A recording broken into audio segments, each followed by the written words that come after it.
প্রিয় দর্শক, সালাম এবং শুভেচ্ছা নেবেন।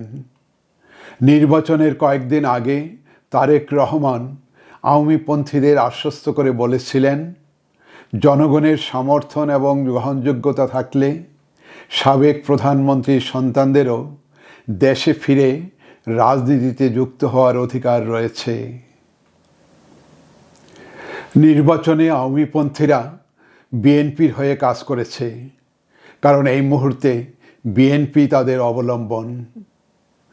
বিএনপি ক্ষমতায় যেতে না পারলে পালিয়ে যাওয়া নেতারা দেশে ফিরবেন কিভাবে? আর দেশে যারা আছেন তারাই বা কিভাবে সংগঠিত হবেন? নির্বাচিত হয়ে এক সংসদ সদস্য বললেন, আমার যখন দুর্দিন, নির্বাচনী বৈতরণী পাড়ি দিচ্ছি, আমাদের ভোটের দরকার। আমরা হাত পেতে দাঁড়ে দাঁড়ে ভিক্ষা করছি। সেই মুহূর্তে আওয়ামী লীগ সংগঠন থেকে সমস্ত নেতাকর্মী আমাদের দিকে হাত সম্প্রসারিত করেছে। আমার তো ধন্যবাদ বিএনপিকে নয়, আওয়ামী লীগকে দেওয়া উচিত। তার এই কথা থেকে বোঝা যায় বিএনপির ক্ষমতায় আসার পেছনে আওয়ামী লীগের ভোট কতটা কাজ করেছে।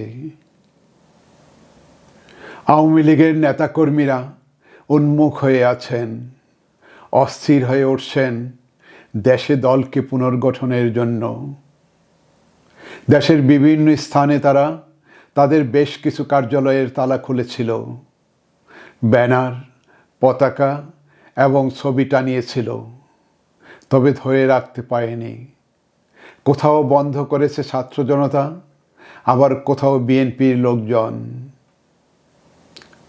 আওয়ামী লীগের কর্মকাণ্ড নিষিদ্ধ, তারপরও তারা তাদের কার্যালয় খুলছে। কিন্তু পুলিশ প্রশাসন চোখ বন্ধ করে বসে আছেন। ছাত্র জনতাই পুলিশের ভূমিকায়। তাদের কাজকে সরকার এখনো মব কালচার বলছেন না। আমার ধারণা বিএনপি সরকারের ইশারাতেই আওয়ামী লীগের নেতাকর্মীরা কার্যালয় খুলছে। তবে এখনই দলীয় কর্মকাণ্ড শুরু করার লক্ষ্যে নয়, লক্ষ্য হলো ছাত্র জনতার প্রতিক্রিয়া যাচাই করা, যাকে বলা যায় আওয়ামী পুনর্বাসনের প্রথম ধাপ। বিএনপি সম্ভবত এখনই আওয়ামী লীগের কর্মকাণ্ড শুরু করতে দেওয়ার পক্ষপাতী নয়। তারা হয়তো বেশ কিছুদিন ছাত্র জনতার প্রতিক্রিয়া বিচার বিশ্লেষণ করবেন। তাদের এই সময় নেওয়ার পেছনে আরও দুটি কারণ থাকতে পারে। এক, রাষ্ট্রীয় প্রতিষ্ঠানগুলোর উপর নতুন সরকারের নিয়ন্ত্রণ কর্তৃত্ব এখনও পাকাপোক্ত হয়নি।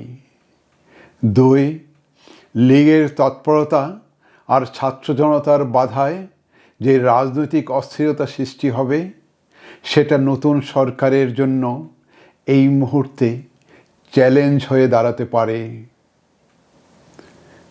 আওয়ামী লীগ পুনর্বাসনের দ্বিতীয় ধাপে আরও অধিক সংখ্যক কার্যালয় খোলার সুযোগ থাকবে সংক্ষিপ্ত সভা এবং মিছিলের সুযোগ।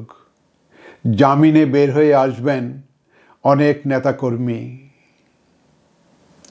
দ্বিতীয় ধাপের সম্ভাব্য লক্ষ্য হতে পারে: এক, আওয়ামী লীগের উপস্থিতিকে সহজ করে তোলা, সহনীয় করে তোলা।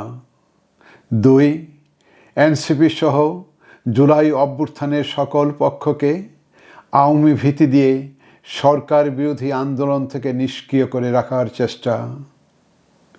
একই সাথে স্বরাষ্ট্রমন্ত্রীর মব বিরোধী হুঙ্কার বেড়ে যাওয়ার সম্ভাবনা অনেক গুণ। এই ধাপের স্থায়িত্ব হতে পারে লীগের উপর নিষেধাজ্ঞা তুলে নেওয়ার আগ পর্যন্ত। পুনর্বাসনের শেষ ধাপে তুলে নেওয়া হবে নিষেধাজ্ঞা এবং জামিনে বের হয়ে আসবেন আরও অধিক সংখ্যক নেতাকর্মী।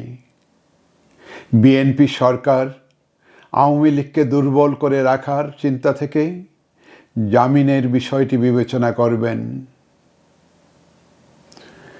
তবে নিষেধাজ্ঞা তোলার পূর্বে এবং পরে মব তৈরির অজুহাতে জুলাই সংগঠকদের বিরুদ্ধে হতে পারে পুলিশি মামলা, হতে পারে পুরানো কায়দায় বিভিন্ন পক্ষকে দিয়ে মামলা। ধীরে ধীরে আওয়ামী পুনর্বাসনের পরিকল্পনা এবং তার বাস্তবায়ন বহুলাংশে নির্ভর করবে স্বরাষ্ট্র মন্ত্রণালয় এবং স্বরাষ্ট্রমন্ত্রীর উপর।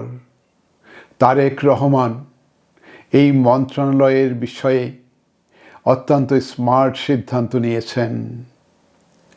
তিনি এমন একজনকে নিয়োগ দিয়েছেন যিনি বাংলাদেশের দুঃসময়ে দীর্ঘদিন ভারতীয় আতিথেয়তায় আরাম আয়েশে ভারতে ছিলেন। তিনি ভারত এবং আওয়ামী লীগের দুঃখ কষ্ট এবং চাওয়া পাওয়াকে বেশ ভালোভাবে বোঝেন। সব শেষে আমার ধারণা সালাউদ্দিন সাহেবের ভূমিকা খুবই আলোচিত এবং উপভোগ্য হবে। তিনি হয়তো বেশ কিছুটা সময় ধরে সেই কার্টুনের টম অ্যান্ড জেরির মতো আওয়ামী লীগ এবং বিরোধী পক্ষকে নিয়ে খেলায় মেতে উঠবেন। হয়তো আওয়ামী আতঙ্ককে কাজে লাগাবেন বিরোধী পক্ষকে আন্দোলন থেকে নিষ্ক্রিয় রাখতে, আবার দেই দিচ্ছি বলে আওয়ামী পুনর্বাসনও ধীর গতি ও দুর্বল করে রাখবেন। আগামী দিনগুলোতে তার ভূমিকা দেখার অপেক্ষায় থাকলাম। সবাইকে ধন্যবাদ।